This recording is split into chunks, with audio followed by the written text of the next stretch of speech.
Many times, if we're wanting folks at work to know, we're reaching out for support and hoping for understanding. MS is a really, really complicated disease. It is a difficult disease to understand as a healthcare provider specializing in MS. The likelihood of someone at work, and I have to say, even working in a healthcare setting, but if it is not in a healthcare setting, the likelihood of someone understanding what is going on, not just offering support to that person, but taking the next step in providing employment supports, that's very rare. Instead, what we often find is that there is a risk of the attention going from my contribution as an employee, as a worker, to my health condition.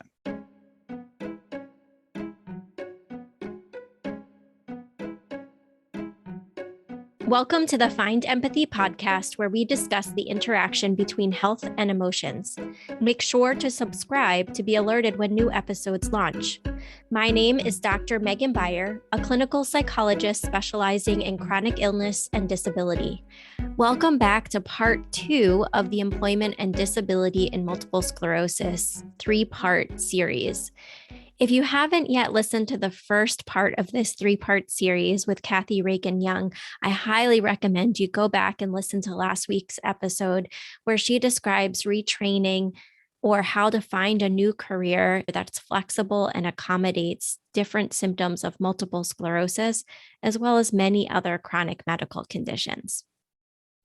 This week, we're going to talk with Joe Stuckey, who is a nationally certified rehabilitation counselor who specializes in multiple sclerosis and works at the University of Washington. He's going to walk you through a lot of really valuable information, which includes things like disability disclosure or diagnosis disclosure in the workplace, as well as when and how you should apply for accommodations and the best way to support your patients through that process. I hope you enjoy this interview with Joe Stuckey. Thank you so much for your time. Can you describe your role within the MS Center? Absolutely, Megan. It's a pleasure to be with you and your listeners today. I'm a rehabilitation counselor, and in our MS Center, a big area of focus is on vocational rehabilitation services.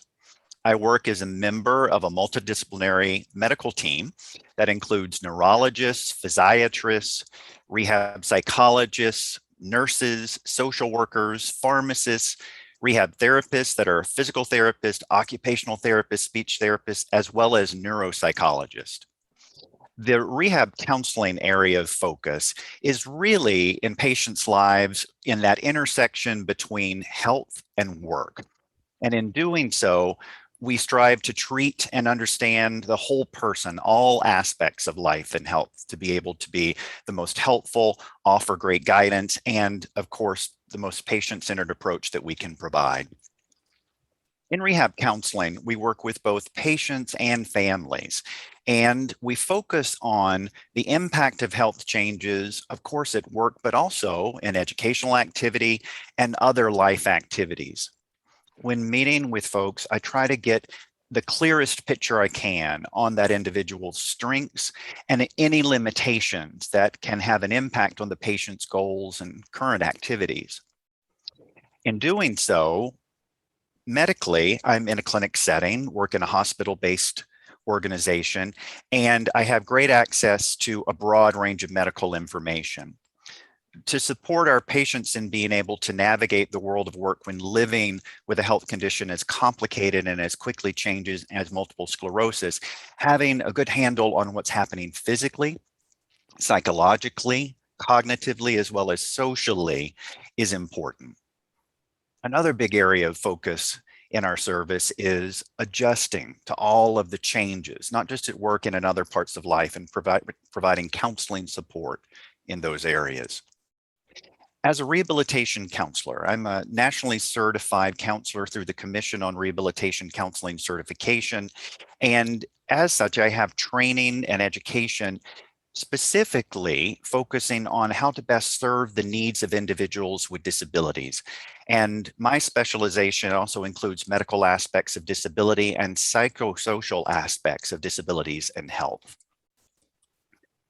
A really big factor in the lives of our patients when it comes to health change, being diagnosed with MS, or any change along the path of living with MS is linked into what makes work so important. It's really valuable. From a research standpoint, you're probably familiar with information that folks that are able to access work generally report an overall better quality of life. We know it's important with maintenance of identity. It's kind of who we are and how we introduce ourselves to the world. Mm. We also see physical and emotional health outcomes are generally better if folks are able to work in a more balanced way. And that balance really is useful to think about from a work, life, and health maintenance balance perspective. Obviously, income is important, but many times in the lives of our patients, health insurance benefits are directly linked to that job. And any disruption in that health insurance can throw off the entire treatment plan. Many medications for MS are very expensive. And so patients have a lot of questions on that front as well. And what I see clinically is that really any change in a patient's employment status can have a pretty big impact, not only on that individual, but the family as well. Mm. Absolutely. And I know that my work with individuals shows that there are many struggles that people have when they're thinking about challenges at work. So can you share a little bit about what are some of the most common challenges faced by people with multiple sclerosis at work? Absolutely. Our patients, as well as family members, have a lot of fear, uncertainty, and many concerns about how MS can impact work. What we see clinically, though, is that unfortunately, many times employment challenges are either unreported or underreported to healthcare providers. Sometimes folks may assume that the difficulties may not be related to MS, may think it's just related to aging or other health or life factors. Sometimes folks minimize the importance of these events and the potential downstream impact. These are not easy things to talk about, and it's very natural for folks to feel embarrassed to admit having work problems or be in denial that my condition could be getting worse and having more and more impact on important parts of my life. Sometimes in talking with folks, I quickly realize that there's a false sense of protection in the world of work.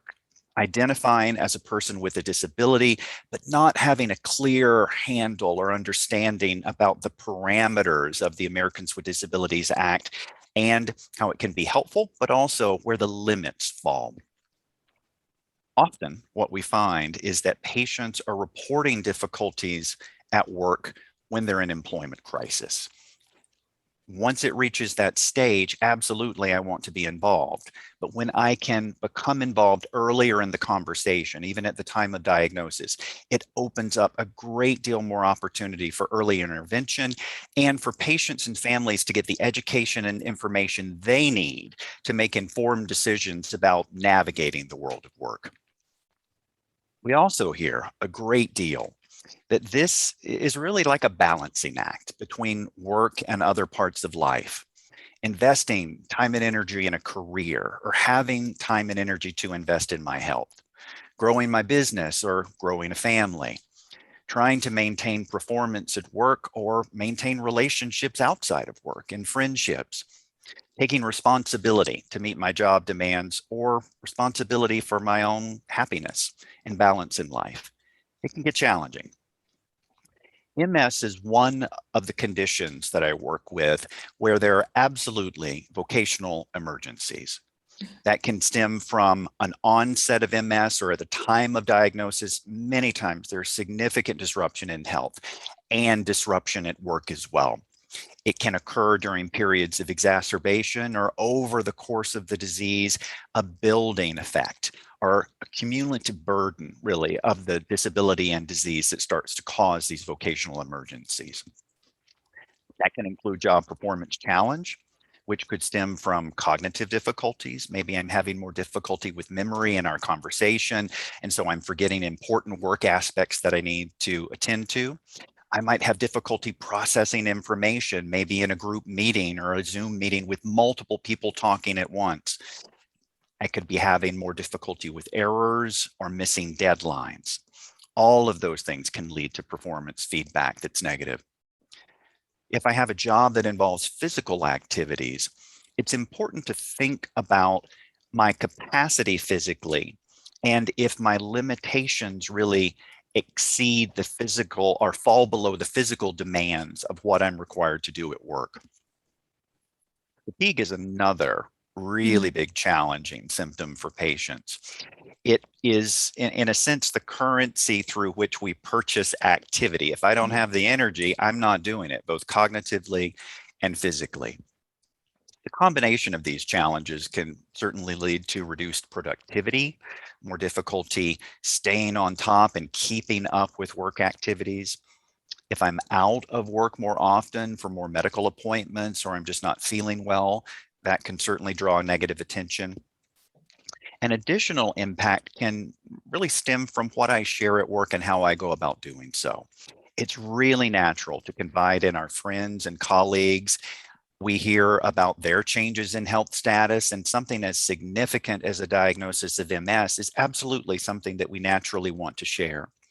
What we find, though, is that can invite, unfortunately, extra attention and sometimes scrutiny that help to move folks into an area that they did not expect. Could be involving negative feedback. If there are difficulties or areas of concern that reach a higher level, one of the things that I look for, and I invite your listeners to look for, is any kind of feedback on something formal, like an annual performance review. Keep in mind, too, that even informal comments from colleagues or a passing comment by a manager can be a pretty good indication that things are not in balance, and potentially there could be problems down the road. One big red flag that I want to point out is in working, if an individual has disclosed in some way they have a health condition or a disability, and they don't contact HR, but HR contacts them and asks if they need a job accommodation. That's usually a really large red flag that there's a problem recognized and that potentially their job could be in jeopardy. I try to build in and encourage other medical providers to build in health and work questions when we're meeting with our patients, not just at a first encounter, but just checking in each time on how work is going. Some questions that I often use are, do you have difficulty performing your job duties? Have you received negative feedback on your performance? Does it take you longer to do things at work? Are you behind? Do you have to put in extra hours to keep up? Are you missing work? And if so, how does that compare to how much your colleagues are missing work? Have you cut back, scaled back on evening activities or weekend activities? If so, why? Often fatigue is the big challenge there. And finally, a really important question to ask our patients when they're working with MS, and we know it's a bit more of a challenge, what percentage of your total energy is spent at work? That's often a really key indicator of sustainability. If folks are sharing with me that 80%, 90% of above of their energy is directed toward work, that's a pretty good indication that this is not going to be sustainable. Great. Yeah. And, one of the things that you mentioned was also mentioned by our legal expert, which is that, at checking in at, or even having patients, encouraging patients to bring up any challenges at work regularly at their medical appointments, so it can be documented somewhere. So, if they ever have to pursue disability, it is somewhere in their chart. It's not just something new. And many people don't want to think about that early on, but it is something to think about. But you mentioned a lot of different symptoms, and I'm wondering if you can expand on that a little bit more. What are the symptoms that most commonly lead to reducing hours, changing careers, or leaving the workforce entirely? Certainly. Really, any MS symptom can lead to these changes. A key factor is finding out what our patients have to do at work, and then looking very closely at what symptoms are occurring, physical, cognitive, the energy demands, and then determining if that's a fit, if that is a match. Many times, if our patients have somewhat lower educational backgrounds, not always, but often, that can lead to more physical activities being essential components of the job. So if that individual is having more difficulty with walking, balance, lifting, weight bearing throughout a work shift, that can be more of a factor than someone that might have a more sedentary job or maybe even able to work from home on a computer. Patients with higher levels of education often have jobs with greater cognitive demand. And even though folks may be functioning well enough in their day-to-day life, depending on the demands of the job, it may require higher cognitive efficiency than most practical day-to-day activities. And that's an area that we can see where cognition and those changes really can start to be problematic for people. As we talked a moment ago, fatigue is really key. In what I have learned over many years of working with patients, if fatigue is present, everything else that's going on symptom-wise is worse. Whatever I have at my best moment with my greatest amount of energy is the top I can achieve, cognitively as well as physically. More fatigue, any other health factor combines to make that more challenging. Tool that I often use with folks is to invite them to consider an economy of resources and to build a budget. And this budget is not based on finance, it's really based on time and energy. And to think about that work, life, and health maintenance balance and to, in a sense, have a budget for each of those categories. We talked a moment ago about that question, how much of your energy is allocated to work?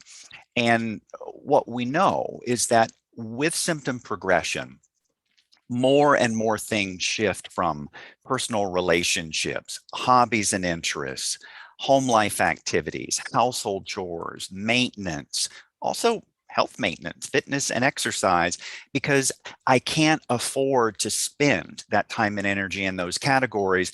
I have to rest and reserve that for work. So that reallocation of energy resource is a really big indicator that things can be off balance. In behavioral health work that we're doing with our patients, a lot of times we can assist them in identifying older patterns, things that just might not be working in the same way. By habit, I do it this way. This is my approach. It could be that I have exceptional history of performance in a particular area. I was a star performer. I hold myself to high standards, but I might not be able to produce at that level. Sometimes new tools, strategies. This is where rehab therapies can really come in handy with physical therapy, occupational therapy, speech therapy, particularly neurospeech therapy that can focus on cognitive compensatory strategies. I might be able to help balance some of my performance and reallocate some of that energy with simply some new tools and strategies.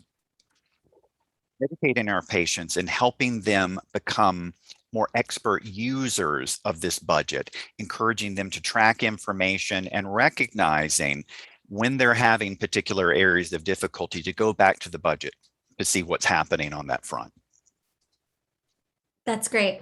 I love that idea of the budget. One of the individuals with MS who's part of this program shared that she has actually a jar in her home where everything that she does, she puts in a certain number of marbles to show how much energy it takes. And that was a visual cue for her to show what things were taking the most energy. And so I love that idea of really tracking your fatigue and energy and understanding where your energy is going. When people are experiencing all of these different symptoms, it's kind of confusing about what to do when and with whom. So when patients with MS do have these symptoms that are negatively impacting work, what can they do? One of the most important things that is the hardest to do is to keep calm because folks are scared. It's a period of uncertainty and there's a lot of fear here. What I try to work with patients on is to make rational decisions based on information, to honor the feelings that go along with this, but to not use those feelings as the guide because they're unpredictable. And as we know, they vary. Instead, engage in problem solving, talking with healthcare team members about exploring what options might be available. One of the most important pieces of guidance and advice I think we can share with our patients when they're sharing with us that work is a problem is to not immediately quit their job. If I leave my job, I'm leaving behind some really important benefits. I might exit work prematurely. Even changing jobs can have a downstream effect in terms of benefit access. If I have private short-term or long-term disability benefits, and for all of the right reasons, I'm going to seek out a lesser demanding job that might pay half of what my job paid before. I'm still working, I still have my health insurance benefits, but maybe down the road after that, I have to tap into disability benefits. If I've not already activated a private disability program that I might have through work, the percentage that I'm paid is going to be based on my current salary. So there could potentially be loss of income as well in this. Another thing that's really important to encourage our patients to do is when you're facing health challenges at work, don't turn around and tell this to your manager. Don't run to HR asking for help because they do not know how to help you. Instead, first go to your medical team. An important factor in this is the level of urgency. Are you the only one that's picked up on these difficulties? If so, it's not quite as pressing. Has it reached a level of concern with negative feedback? If so, has that been formally documented? Is it in your annual review or is it a performance improvement plan? And of course, asking, do you really feel like your job is at risk? Could you be facing employment termination? When that happens, again, it's important to keep calm and seek guidance from the healthcare team. Further medical evaluation and workup might be helpful if I'm having difficulty cognitively. If I have access to it, a comprehensive neuropsychological evaluation is going to give me really useful information on my cognitive strengths and any areas of difficulty that treatment options and strategies might be able to be developed that help increase my efficiency at work.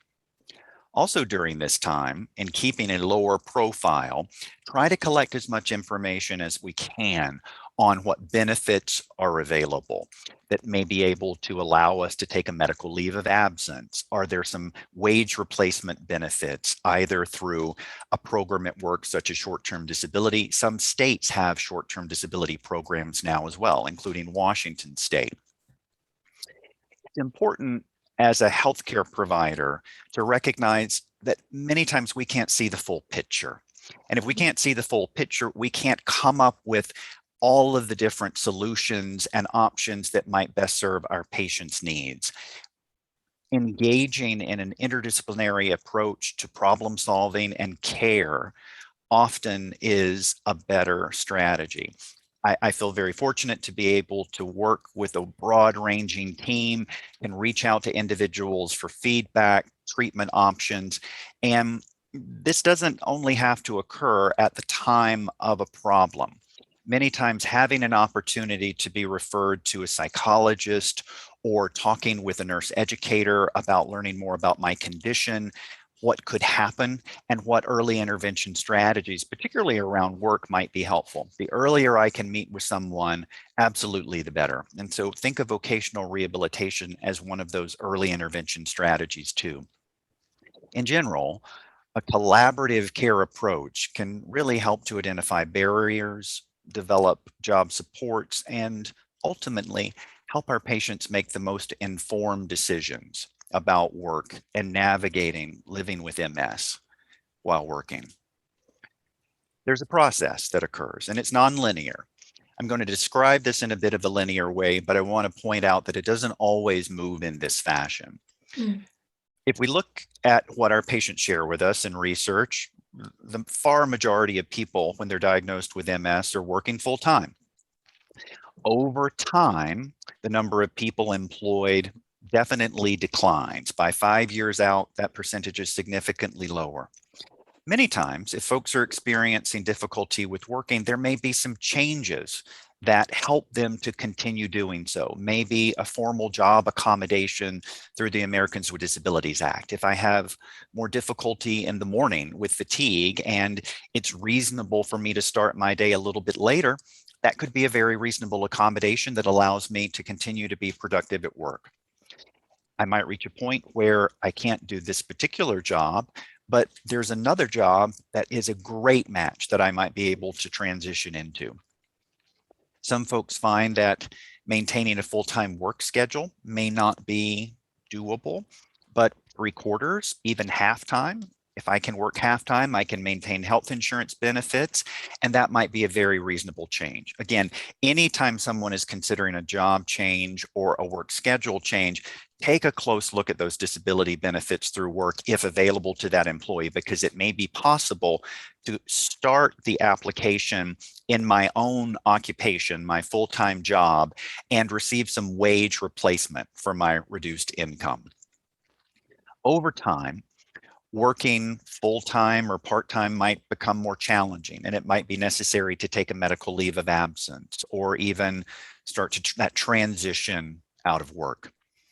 Under certain circumstances, folks may have some improvements down the road and be able to engage in some type of work activity in a way to supplement other benefits such as disability benefits. So these are steps along the path that folks with MS may experience while working. And when you're working with individuals, what are some of the most common questions that they come to you with? The most common questions involve disclosure. Who do I tell? What do I tell? Is my job safe? Am I protected? And what are my rights as a person if I have a disability? And that word means different things to everyone, and each system has its own unique definition. It's kind of a loaded word, but what are my rights? Should I tell my employer about my disability? Big one that comes up. Over many years of working with folks, I have come to appreciate that the most useful and simple answer is no, do not. Do not share this information. That's a difficult thing for a person to hear, particularly with a new diagnosis, because there is understandably stigma in our world about having a disability, having a complicated neurologic, particularly a progressive condition. It makes more sense to folks if you engage them in a conversation about what is the purpose of the disclosure. Getting beneath the surface of that question often helps the individual make an informed choice about what's right for them. Sometimes we feel obligated. I need to tell them. They've been very supportive of me at work. My colleague has been out for a particular health need and everyone was supportive of her. And I feel like I have to do the same. Some folks have somewhat of a misunderstanding that they have to share that information, which is not true at all. Many times, if we're wanting folks at work to know, we're reaching out for support and hoping for understanding. MS is a really, really complicated disease. It is a difficult disease to understand as a healthcare provider specializing in MS. The likelihood of someone at work, and I have to say, even working in a healthcare setting, but if it is not in a healthcare setting, the likelihood of someone understanding what is going on, not just offering support to that person, but taking the next step in providing employment supports, that's very rare.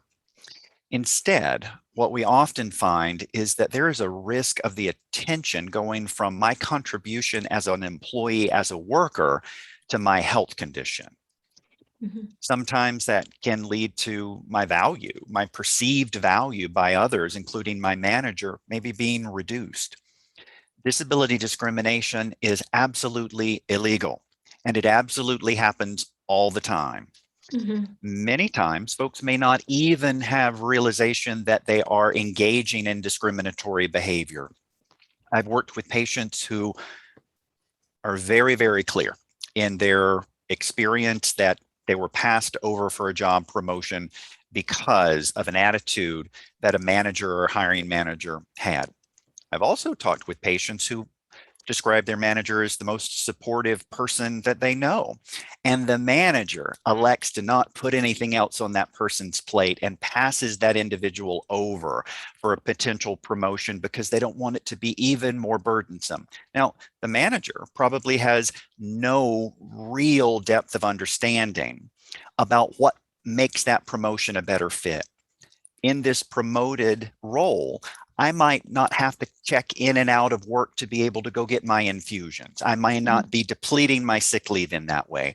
It might provide me more flexibility to be able to work from home, which can help me with energy conservation if fatigue is a challenge. So when we disclose health information at work, we release some control of how that information is disseminated, how it's interpreted, and in some ways lose our decision-making control. Just want to highlight one more time that we are under no legal obligation to disclose health information at any stage of employment. Not at diagnosis, not at symptom change, and I generally do not recommend for your information disclosures. There are certain times, though, when we do have to share something. Only when addressing employment needs related to maybe an Americans with Disabilities Act, ADA accommodation. There are health-related questions, sometimes when we're using leave from work, intermittent leave or continuous leave through the Federal Family and Medical Leave Act, FMLA. In these situations, I encourage healthcare providers to be very selective and disclose only the information that is necessary to accomplish the goal, rather than this being an open process with a patient talking with the manager or this moving throughout the work environment. It's best to go straight to human resources, find out if there's a particular form, and human resources must maintain confidentiality. A manager may not have that same awareness. Actually, any health information that is disclosed on an accommodation form or FMLA form has to be securely stored outside of that person's human resource file.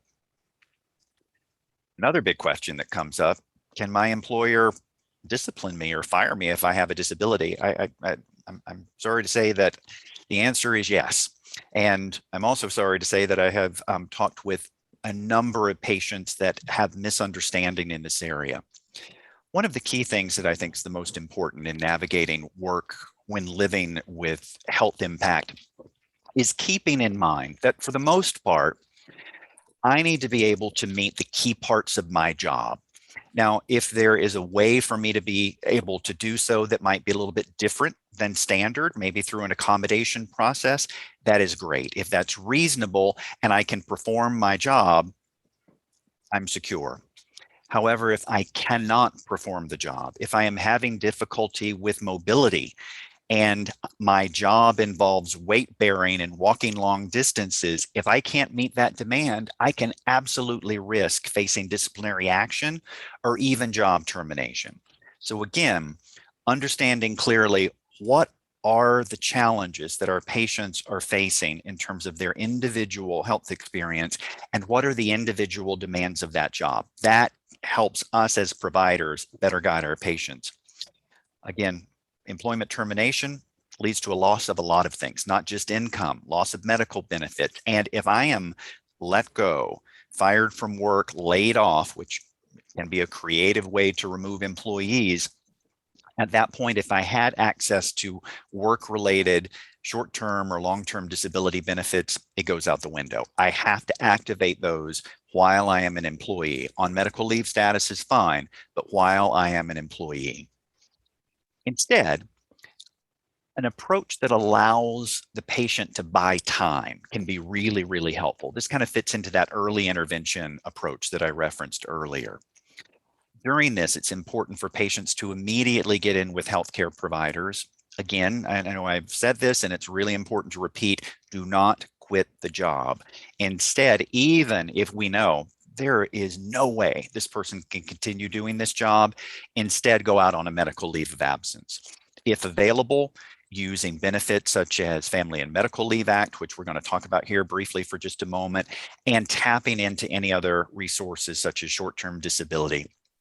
This is the time for medical evaluation and maybe even that interdisciplinary referral for rehab. The goal is try to identify, while this person still has a job, are there employment supports that can help that individual continue working? FMLA is a great program, and many folks with MS get benefit from this. It's a federal program that does not include money, but it does provide up to 12 weeks of leave from work. During that leave, it protects my job and my benefits at work. It can be a 12-week chunk of time, or many times folks that may need to take more time off of work, may have exhausted sick leave benefits, can use it intermittently, and that adds up to about 480 hours a year. Great resource. I want to invite you as well to consider the step beyond that. In situations where our patients may have exhausted that 12 weeks, it's possible to request ADA leave. It's an accommodation for additional leave, and I don't recommend open-ended leave because that usually gets shut down pretty quickly. Instead, just treat it as if it is 12 more weeks or a certain time frame. Treat it as if it is FMLA. It is not a guarantee, but it's something to consider as a next step beyond. It cannot be an indefinite amount. Another question that comes up, what are my rights? And I know this, we've talked about this already. That's through the Americans with Disabilities Act that provides federal civil rights protection for individuals with disabilities. One of the areas that it focuses on is preventing employment discrimination. Access to that includes the number of employees. So if it is a very, very small business, federally, if it is fewer than 15, an employer does not have to follow ADA standards. If it's more than that, they do. Fortunately, many states set even lower numbers. In Washington state, it's a business with 8 or more employees. In relation to employment rights, getting back to the parameters here, I have rights, but I must be qualified for my job. I need to really be able to do the essential functions with or without an accommodation. If I can't do that, a possible accommodation could be an alternative job search, but there are no guarantees on that. Employer can be as generous as the employer cares to be, can bend over backwards, can be exceptional, and many are. However, knowing what the least common denominators are and the basics helps our patients that meet more realistic expectations. Employers are not required to eliminate essential job functions. They are not required to create new jobs. They are not required to lower productivity standards, and they are not required to approve a job accommodation request just because it comes from a medical provider. An accommodation process is really a negotiation process, and there are some challenges that can go along with it. There are many great accommodation options out there, and I'd like to share with you a little bit later some resources that I often go to that I'd like you to have access to as well. A couple of really quick practical guidelines, and this comes up a lot because we're often assisting our patients. They come to us and ask for help. Put all accommodation requests in writing, because I've seen too many times a patient have an informal accommodation that works great with a manager that is reorged out or no longer there, and it goes out the window. Another really important factor is that the accommodation medically really needs to only reference what is tied to that accommodation need. I've seen some accommodation letters that is a laundry list of all of the problems the patient encounters. That's not necessary, and it also runs the risk of our patients' perceived value at work being compromised. Instead, a formula that I use a lot that I invite you to consider is linking whatever the symptom is to the accommodation and how that resolves the problem. A really important tool in this is the job description. what is required in this job. So as we're talking about this with our patients, if they can bring in a copy of their job description, I can compare what we're recommending to what's required in the job. Again, people need to be able to meet the essential functions. There is risk in an accommodation process. Folks don't often realize that. If my job has an essential demand in a particular area, and my accommodation request is clearly documenting that I cannot meet that demand, some employers can interpret that as a medical restriction, and then it can be used in a sense against the individual to document inability to perform the job. So accommodations are incredibly important, very valuable, and there are some parameters that are really helpful. One of the terms that I use that I invite you to consider is to avoid absolute statements. Instead, keep the door open. Again, this is supposed to be an accommodation. We don't want any of our recommendations to be overly limiting, and instead use a statement that might begin with would benefit from. That creates a dialogue, which is really important in this process. Yeah, that's great information. And one thing that I usually do when I end an accommodation letter is say something, if these accommodations are not reasonable or cannot be used in this workplace, please contact us so we can work with the patient to rehab basically those areas. So I think really the goal there is to keep that door open and also to say these are not absolute. So I really like that you mentioned that. Absolutely. So sorry. No, that's okay. Didn't mean to play off your word, but yeah, it's a great suggestion. So how do you determine when it is time for someone to stop working? Wow, that's a really big question. It's quite loaded, as you know. So that question often comes up in that balancing act that we talked about before, and our patients can reach a tipping point where all of the strategies and supports and solutions may not really provide what's necessary to keep going.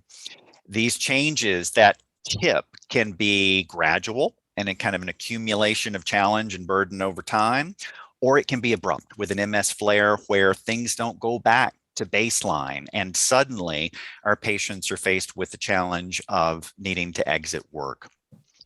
A couple of red flags that I inquire with patients about that you could consider using. One is poor attendance. Am I leaving work early, missing full days? Has this drawn negative attention? If I've used FMLA, have I used it up? Is my attendance now at a point of being a problem and running the risk of disciplinary action? Big red flag. Poor performance, job performance, errors, difficulty keeping up. Again, those physical and cognitive and energy demands not being able to be met. Bigger red flags with something more formal, like an annual performance review or a performance improvement plan. Performance improvement plan means that if it does not turn around, that person is out. Exhausting employment supports is another red flag. The accommodations, the changes that many folks are using day to day that might have helped to sustain work over time may no longer provide the level of support that's necessary to keep working. In a sense, I can't work any extra hours. I can't put in any more time. The job accommodations, they've reached a maximum point and I'm really out of options. Work-life health balance, and looking at that work-life health maintenance balance budget is really useful in this decision-making process. Is all of my energy being spent on work? That's a really red flag. And of course, the impact and the quality of life, talking with our patients about how it feels to work under these circumstances. Most of the time, people share with me that they feel overwhelmed. They don't know how much longer they can continue working. Life is definitely not a joy. And often if it reaches this point, it comes at a cost. I've not only sacrificed friendships and other relationships, but I might not even be able to make it into clinic for my appointments because I'm completely out of time and I'm running the risk of losing my job. So poor attendance, job performance problems, exhausting support, work life out of balance, and low quality of life are all pretty strong indicators but it could be a time to exit work. One final thought on that I'll leave you with is that the decision to leave work is truly about rebalancing one's life.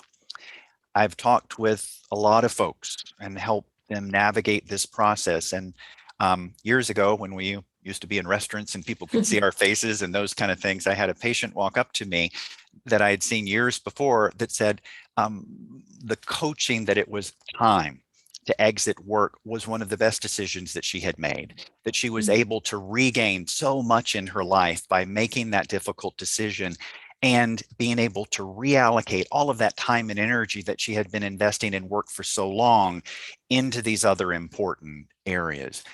When we're looking at it from the side of a working individual facing the potential of exiting work, it looks like a really dark future, but that is not the entire view. Absolutely. So when we're exiting work, it's a process.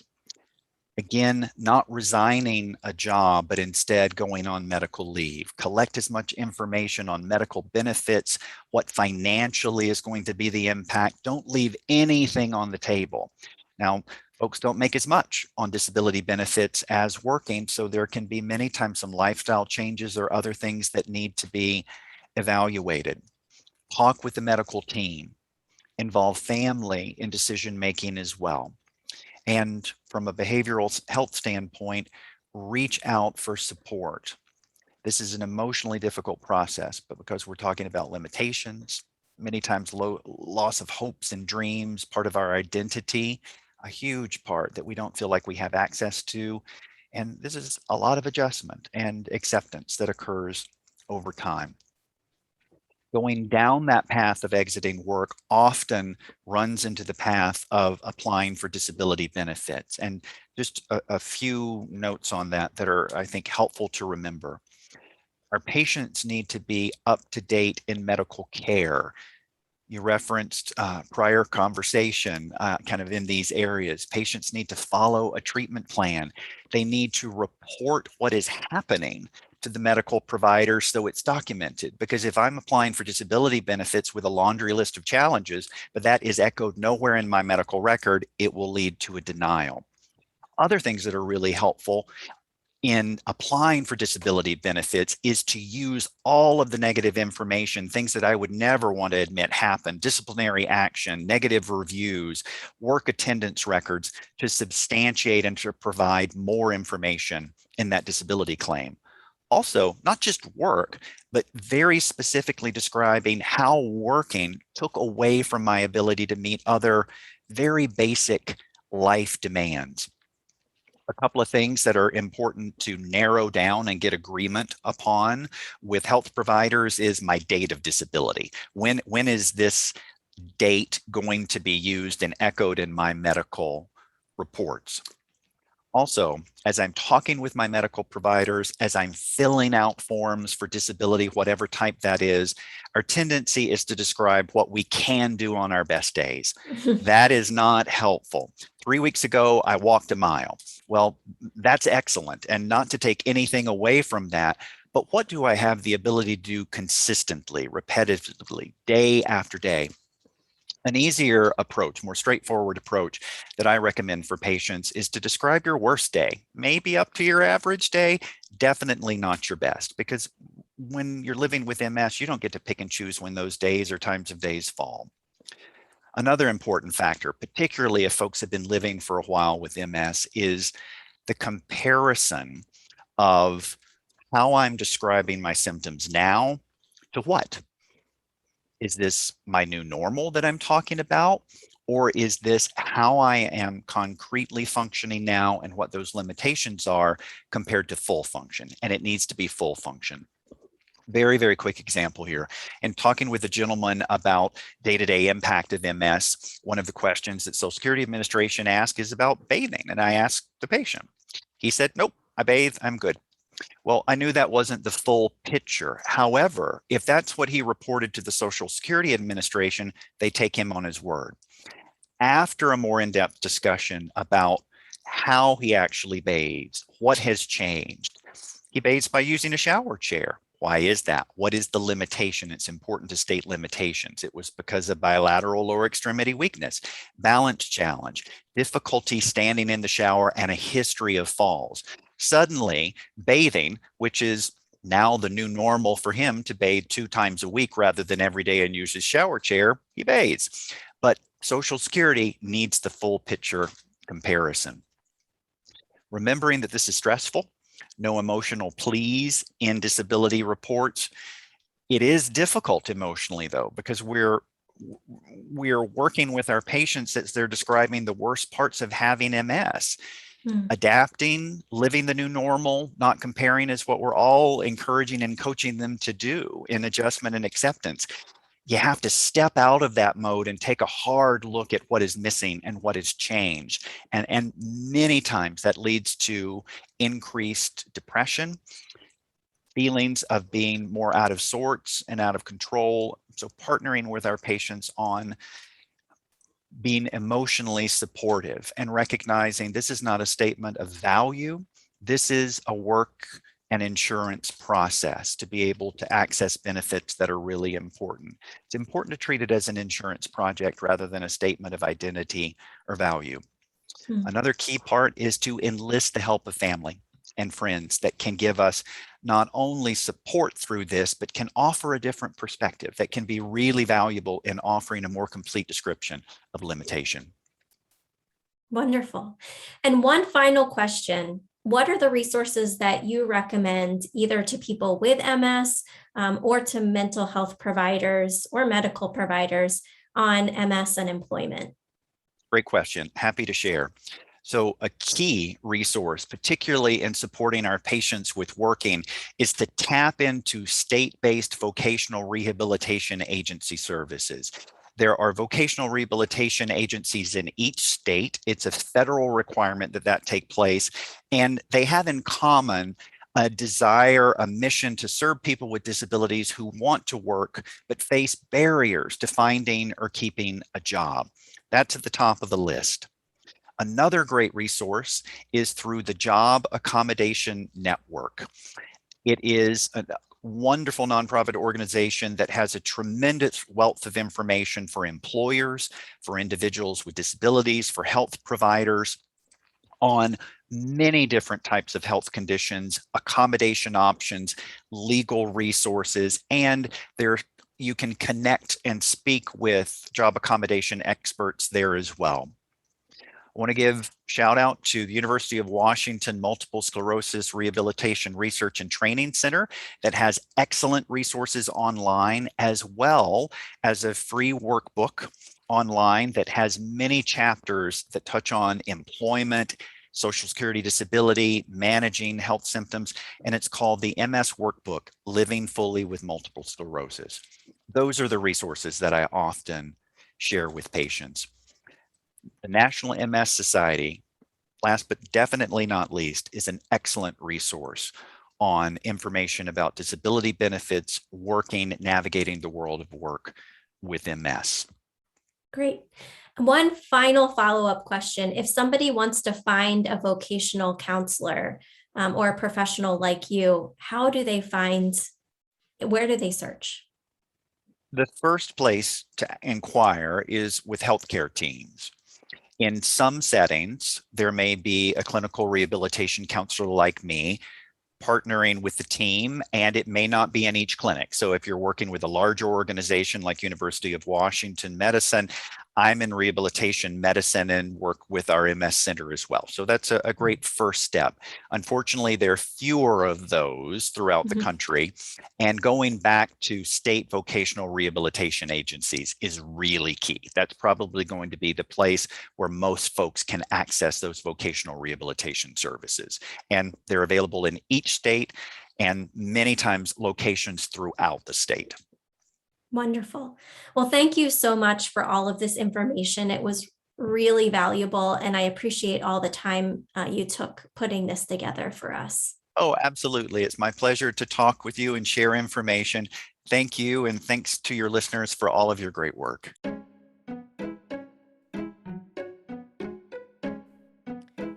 Joe Stuckey provided some amazing resources here in this interview, and I hope you enjoyed it as much as I did when I was speaking with him. Next week, look out for part 3, our final part in this employment and disability series. We'll be talking with Tracy Tyson Miller. She's a disability attorney who works in Florida and specializes in multiple sclerosis. She shares some incredibly valuable information about how patients can prepare for disability if that's needed in the future. And then once a patient has decided that they should apply for disability, how to help walk your patients through that process, as well as getting paperwork together and how to manage the appeal process if that is required. Look out for part 3 next week. If you would like continuing education credits for listening to this episode, go to findempathy.com/learn. Our goal is to help people living with challenging medical conditions find the mental health providers who understand their diagnosis. Our education, and this podcast, is focused on increasing the number of mental health providers who can help. If you are a psychologist or a mental health provider that specializes in health populations, please consider signing up on the free Find Empathy directory. Go to findempathy.com and select Get Listed. We would love to connect with you on social media. Look for us on Facebook, LinkedIn, Twitter, and Instagram. If you have suggestions for topics you would like covered by this podcast, let us know. Our email is info@findempathy.com. Finally, please know that the opinions expressed by the experts today are their own. We are not financially supported by any of the businesses or resources described in today's podcast. Also remember that the content provided today is for educational purposes only. Please seek the guidance of your doctor or mental health provider for any questions you might have regarding your own health or medical condition. Thank you so much for listening, and we look forward to you joining us in the next episode.